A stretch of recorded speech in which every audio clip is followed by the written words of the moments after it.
देखिए सेलेजनेला को स्पाइक मास भी कहते हैं, ठीक है। इसका प्लांट बॉडी जो होता है वो स्पोरोफाइट होता है, एवरग्रीन होता है, जो कि स्टेम्स, लीव्स और रूट में डिफ्रेंशिएटेड होता है। इसके पहले वाली वीडियो में मैंने बता दिया था कि जो भी प्लांट बॉडी जिसमें स्टेम, लीव्स, रूट का स्पष्ट डिस्टिंक्शन पाया जाता है उसको हम कार्मोफाइट कहते हैं, और जिसमें ये डिस्टिंक्शन नहीं पाया जाता है उसको हम थैरोफाइट कहते हैं। देखिए जो इसका रूट जो होता है एक स्पेशल स्ट्रक्चर के टिप पे डेवलप करता है जिसको हम राइजोफोर्स कहते हैं। देखिए राइजोफोर का जो स्ट्रक्चर होता है ये ऐसा कुछ होता है। देखिए सेलेजनेला का प्लांट है जिसपे लीव्स लगे हुए हैं इस तरह से कुछ लीव्स लगे रहते हैं इस तरह से, ये इस तरह से। उसमें से एक नीचे की तरफ जो पॉजिटिव जियोट्रॉपिक कुछ स्ट्रक्चर डेवलप करता है इस तरह से, जिसको कि हम राइजोफोर बोलते हैं, राइजोफोर। इस राइजोफोर के टिप पे ही रूट्स डेवलप करता है ये रूट, ठीक है। तो ये बड़ा पर्टिकुलर स्ट्रक्चर है, कैरेक्टर है सेलेजनेला का। तो root often develop at the tip of special structure called rhizophores, ठीक है। अब देखिए सेलेजनेला की कुछ ऐसी स्पेसीज होती हैं जिसमें लीव्स जो होती हैं आइसोफिलस होती हैं, मतलब एक समान जैसी होती हैं, और दो रो में यानी दो लाइनों में अरेंज होती हैं, मतलब अरेंज इन टू रोज। वो स्पेसीज है सेलेजनेला क्राइसोकाउलस और सेलेजनेला सेलेजिनोइड्स। एक बार फिर से सुन लीजिए, इन दोनों स्पेसीज में जो लीव्स होती है आइसोफिलस होती है, मतलब एक जैसी होती है, और दो रो में अरेंज होती है यानी अरेंज इन टू रोज। जबकि सेलेजनेला क्राउसियाना में लीव्स जो होती है एनाइसोफिलस होती है, ठीक है, मतलब डाइमॉर्फिक होती है, मतलब दो तरह की लीफ होती है, और 4 रोज में अरेंज होती है, मतलब 4 लाइन में अरेंज होती हैं। एक बार फिर से सुन लीजिए, सेलेजनेला क्राइसोकाउलस में और सेलेजनेला सेलेजिनोइड्स में लीव्स आइसोफिलस होती है, मतलब एक ही जैसी होती है और 2 रोज में अरेंज होती है। दूसरी खास बात होती है ये जो स्पेसीज होती है ये इरेक्ट होते हैं, जबकि सेलेजनेला क्राउसियाना की लीव्स जो होती है एनाइसोफिलस होती है यानी डाइमॉर्फिक, मतलब 2 तरह की होती है और 4 लाइन में अरेंज होती है। जैसा कि फिगर में बता रहा हूँ आपको, देखिए कुछ इस तरह से लीव्स अरेंज होती है, इस तरह से।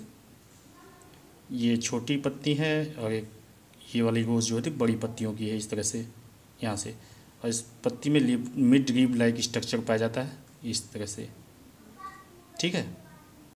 ये लार्ज लीव्स हो गई और ये स्मॉल लीव्स हो गई, और बीच में स्टेम हो गया, एक्सिस हो गया।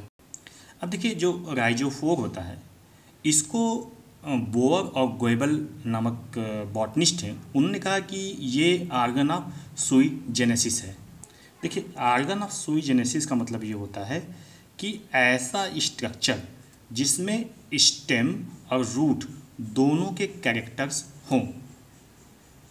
देखिए जो सेलेजनेला में स्टील होता है वो डाइस्टेलिक होता है।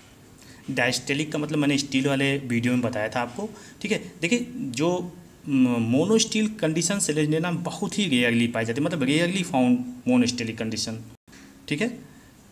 स्टील का मतलब आप समझते ही होंगे, arrangement of xylem, phloem and endodermis, pericycle etcetera, ठीक है। आप इसके पहले वाला वीडियो स्टील वाला जरूर देख लीजिएगा इसके लिए। देखिए सेलेजनेला में वेजिटेटिव रिप्रोडक्शन भी होता है, वो फ्रेगमेंटेशन के द्वारा हो सकता है, बल्बिल्स के द्वारा हो सकता है, या फिर ट्यूबर्स के द्वारा हो सकता है।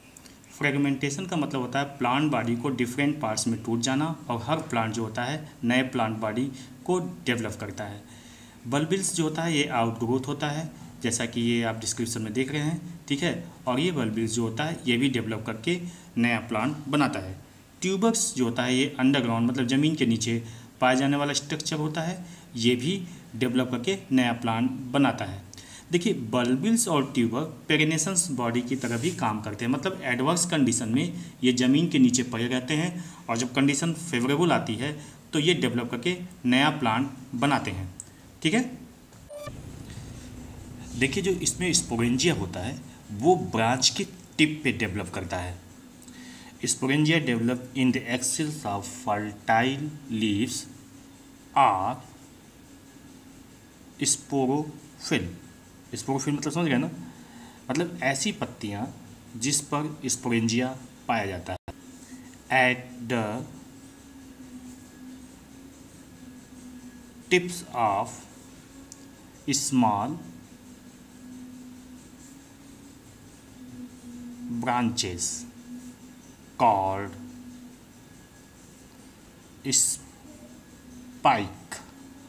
अब देखिए, जो स्पोरोफिल्स होता है वो क्या करता है कि कॉम्पैक्टली अरेंज हो जाता है। जैसे मान लीजिए कि ये एक एक्सिस है, ठीक है, एक्सिस है, और इस पे लीव्स लगी हुई हैं इस तरह से, ये लीव्स लगी हुई हैं इस तरह से, ये इस तरह से लीव्स लगी होती है, इतनी कॉम्पैक्ट हो जाती है कि ये स्टोरोबिलस बनाती है। इन लीव्स के नीचे इस तरह से स्पोरेंजिया होते हैं, इस तरह से, ठीक है, स्पोरेंजिया, स्पोरेंजिया ये, ठीक, इसमें स्पोर्स बनते हैं, स्पोर्स इसमें बनते हैं। देखिए, क्योंकि ये लीव्स हैं जिसमें स्पोरेंजिया पाई जा रही है, इस लीव को हम क्या कहेंगे, स्पोरोफिल। तो अब देखिए, इसमें जो स्पोरोफिल्स के नीचे जो स्पोरेंजिया लगे होते हैं, ये स्पोरेंजिया दो तरह के होते हैं। एक स्पोरेंजिया होता है जो कि माइक्रोस्पोर्स को बियर करता है, ठीक है, मतलब उसमें माइक्रोस्पोर्स होते हैं, मतलब स्पोर्स बहुत छोटे छोटे होते हैं। तो ऐसे इस स्पोरोफिल्स को माइक्रोस्पोरेनफिल बोलते हैं। और कुछ ऐसे होते हैं, जैसे मान लीजिए नीचे वाले कुछ ऐसे स्पोरेंजिया होता है जिसमें मेगा स्पोर्स पाए जाते हैं, मैक्रोस्पोर्स, ठीक है। तो इनको क्या बोलेंगे, मेगा स्पोरोफिल, यानी जो इसमें मैक्रोस्पोर्स पाया जाएगा उस पत्ती को क्या बोलेंगे, मेगा स्पोरोफिल। अब इसमें देखिए, माइक्रोस्पोरोफिल भी पाया जाता है, यानी माइक्रोस्पोर्स भी पाया जाता है, मैक्रोस्पोर्स भी पाया जाता है, यानी मेगा स्पोरोफिल पाया जाता है। यानी जो इसका स्टोरोबिलस होता है, इसका क्या हो गया, स्टोरोबिलस। इसमें दो तरह के स्पोर्स बनते हैं, इसलिए इसको क्या बोलेंगे, इसको जी, हेट्रोस्पोरस, ठीक है, हेट्रोस्पोरस। जैसा कि मैंने आपको पहले वाली क्लास में बताया था कि heterosporous is the precursor of the seed plant. अब देखिए, ये जो स्टोरोबिलस होते हैं ये कॉम्पैक्ट होता है। देखिए, कुछ इस तरह से लगते हैं। ये अगर मान लीजिए प्लांट है, ये प्लांट है, इस तरह से प्लांट होता है, इसमें लीव्स इस तरह से अरेंज है। तो किसी ब्रांच के एपिकल पोर्शन पे ये स्टोरोबिलस इस तरह से पाया जाता है, एकदम कॉम्प्लीटली अरेंज होता है, ये स्टोरोबिलस हो गया, ठीक है, ये इस तरह से, ठीक। यहाँ से मान लीजिए ये आपका राइजोफोर हो गया, यहाँ से लीव्स निकली हुई है, ठीक है। तो ये स्टोरोबिलस इस तरह से होता है।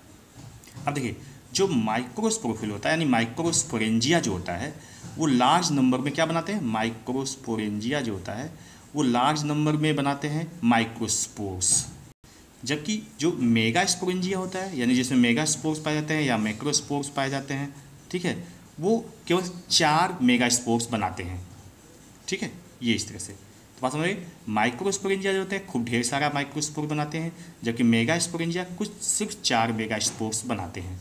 और ये सब क्या होते हैं, माइक्रोस्पोर्स भी हैप्लॉइड होता है, मेगा स्पोर्स भी हैप्लॉइड होता है, ठीक है, यानी n नंबर ऑफ क्रोमोसोम, यानी half pair of the chromosomes होते हैं। अब देखिए, जो माइक्रोस्पोर्स होता है, microspores produce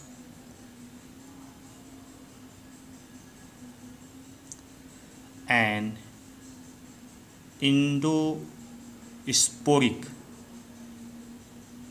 इंडोस्पोरिक 13 cells male gametophyte, 13 cells, ये बहुत इंपॉर्टेंट है, मेल गैमेटोफाइट,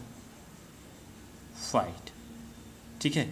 यानी जो मेल गैमेटोफाइट पहला बनता है, इसमें 13 सेल का मेल गैमेटोफाइट बनता है, इंडोस्पोरिक होता है। तो माइक्रोस्पोर क्या बनाता है, 13 cell male gametophyte, most important है, इसको याद कर लीजिए, कई बार ये क्वेश्चन पूछा जा चुका है, 13 सेल्स मेल गैमेटोफाइट्स। अब देखिए, जो 13 सेल्स होती है, इसमें क्या होता है कि एक जो होती है प्रोथेलियल सेल्स होती है, 1 प्रोथेलियल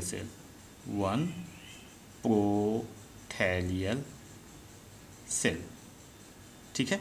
और जो 8 जैकेट सेल्स होती है, 8 जैकेट सेल्स, और 4 जो होती है एंड्रोगोनियल सेल्स होती है, हो गया ना, एक ये 8 एक 9 9 9 4 13 सेल्स हो गई। ठीक है, अब देखिए जो 4 एंड्रोगोनियल सेल्स होती है ये क्या करती है, डिवाइड होकर 128 से 256 एंड्रोसाइट्स या स्पर्म मदर सेल्स बनाती है। अब यही जो स्पर्म मदर सेल्स होती है या एंड्रोसाइट्स होती है या क्या बनाती है, बाई फ्लैजेलेटेड स्पर्म। देखिए यहाँ पर क्या होता है, टेरिडोफाइट के केस में जो स्पर्म होता है वो बाई फ्लैजेलेटेड होता है। ठीक है, अब देखिए जो मेगा स्पोर्स होते हैं जो कि 4 की संख्या में बनते हैं एक मेगा स्पोरेंजियम में, वो इक्जोस्पोरिस फीमेल गैमेटोफाइट बनाते हैं। यहीं पे लिख देता हूँ मैं, female gametophyte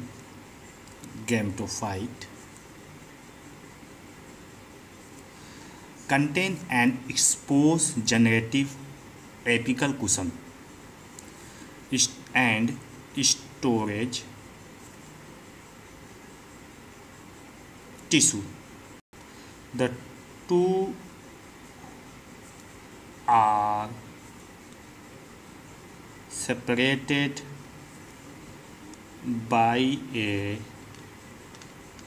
diaphragm. The apical cushion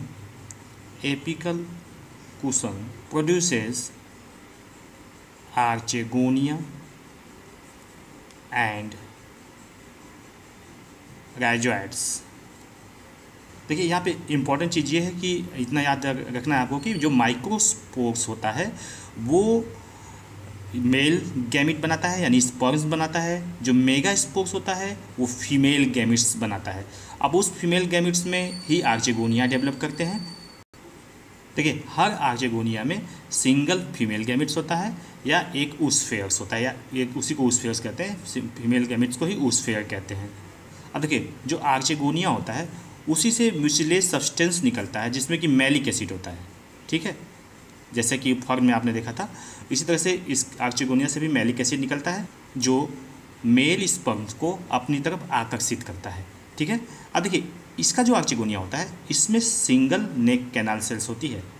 देखिए मेल गैमिट जो होता है, जिसको मैंने बताया था कि जो इसका एंथ्रोजॉइड्स होता है जो कि 22 स्पोरेंजिएट होता है, 22 स्पोरेंजिएट बोल रहा हूँ मैं, जिसका मेल गैमिट होता है यानी कि जो इसका एंथ्रोजॉइड्स होता है वो बाई सिलिएटेड या बाई फ्लैजेलेटेड होता है। वो पानी में तैरते हुए आर्चेगोनिया के पास आता है और आर्चेगोनिया के पास आने के बाद ऊसफेयर के साथ फर्टिलाइज कर जाता है, यानी कि फर्टिलाइजेशन करने के बाद डिप्लॉयड ऊसपोर्स बनते हैं। ठीक, यानी मेल गैमिट क्या बनाता है, मेल गैमिट और फीमेल गैमिट मिलकर क्या बनाते हैं, डिप्लॉयड ऊसपोर्स। अब ये जो डिप्लॉयड ऊसपोर होता है इसमें डिवीजन होता है, डिवीजन के बाद इसके 2 पार्ट बन जाते हैं, एक सस्पेंसर होता है और एक एम्ब्रियो होता है। सस्पेंसर और यानी कि जो एम्ब्रियो का डेवलपमेंट होता है वो कैसा होता है, मीरोब्लास्टिक टाइप का होता है, मीरोब्लास्ट। ठीक है, देखिए अब जो सस्पेंसर क्या करता है, एम्ब्रियो को फूड लेडन सेल्स की तरफ पुश करता है। एम्ब्रियो बाद में डेवलप करके स्पोरोफाइट बनाता है। देखिए ड्राई कंडीशन में जो सेलेजनेला की कुछ स्पेसीज जो होती है वो ब्राउन बॉल की तरह दिखती है। ठीक है, इस कंडीशन को, इस फिनोमेनन को सेस्पिटोज हैबिट बोलते हैं। लेकिन देखिए जब ये ब्राउन बॉल में बदल जाती है, लेकिन जब इसको फिर से मॉइस्चर मिलता है यानी पानी मिलता है तो फिर से ये ग्रीन कंडीशन में हो जाती है। ठीक है, ये मतलब ग्रीन अनरोल होकर ग्रीन बन जाती है। तो ऐसे प्लांट को हम रिसरेक्शन प्लांट बोलते हैं। इसका एग्जाम्पल है सेलेजनेला लेपिडोफिला और सेलेजनेला ब्रायोप्टेरिस। एक बार फिर से सुन लीजिए, सेस्पिटोज हैबिट का मतलब ये होता है कि ऐसे प्लांट मतलब सेलेजनेला की कुछ स्पेसीज जो कि ड्राई कंडीशन में ब्राउन हो जाती हैं और बॉल, छोटे छोटे बॉल की जैसी हो जाती हैं, लेकिन जब फिर से उसको मॉइस्चर मिलता है तो वो फिर से अनरोल्ड होके खुल जाती हैं और ग्रीन हो जाती हैं। तो इस हैबिट को हम बोलते हैं सेस्पिटोज हैबिट। ऐसे प्लांट को हम क्या बोलते हैं, रिसरेक्शन प्लांट। ठीक है, इसका एग्जाम्पल क्या हो गया, सेलेजनेला लेपिडोफिला और सेलेजनेला ब्रायोप्टेरिस। ठीक है, जैसा कि मैंने बताया कि सेलेजनेला जो होता है ये हेटेरोस्पोरस होता है, इसलिए क्या ये सीड हैबिट के को शो करता है। जैसे हम जिसमें सबसे नज़दीक जो होता है सेलेजनेला रूपेस्टेरिस जो होता है, रूपेस्टेरिस रूपेस्ट्रिस, ठीक है। ये सीड हैबिट को काफ़ी अच्छी तरह से शो करता है, ठीक। काफ़ी कुछ ये सीड हैबिट के नज़दीक, मतलब सीड के प्लांट के नज़दीक इसका बिहेवियर होता है। सेलेजनेला रूपेस्टेरिस को ही बर्ड्स नेस्ट मॉस भी कहते हैं। कुछ इंपॉर्टेंट पॉइंट है जिसको हमें जानना चाहिए, जैसे कि सेलेजनेला को ही स्पाइक मॉस कहते हैं, ठीक है। सेलेजनेला रूपेस्टेरिस को बर्ड्स नेस्ट मॉस कहते हैं। लाइकोपोडियम को क्लब मॉस कहते हैं, ठीक है। जो सबसे छोटा टेरिडोफाइट होता है वो एजोला पिन्नेटा होता है, ठीक है, जो कि एक एक्वेटिक फर्न है, ठीक है। ये बायो फर्टिलाइज़र के रूप में भी इसका प्रयोग किया जाता है। ये मतलब commonly use in bio fertiliser, मतलब कि धान के खेत में इसका यूज़ करते हैं। ये क्वेश्चन आ चुका है, कई बार आ चुका है। लार्जेस्ट टेरिडोफाइट साइथिया है, जिसको ट्री फर्न कहा जाता है।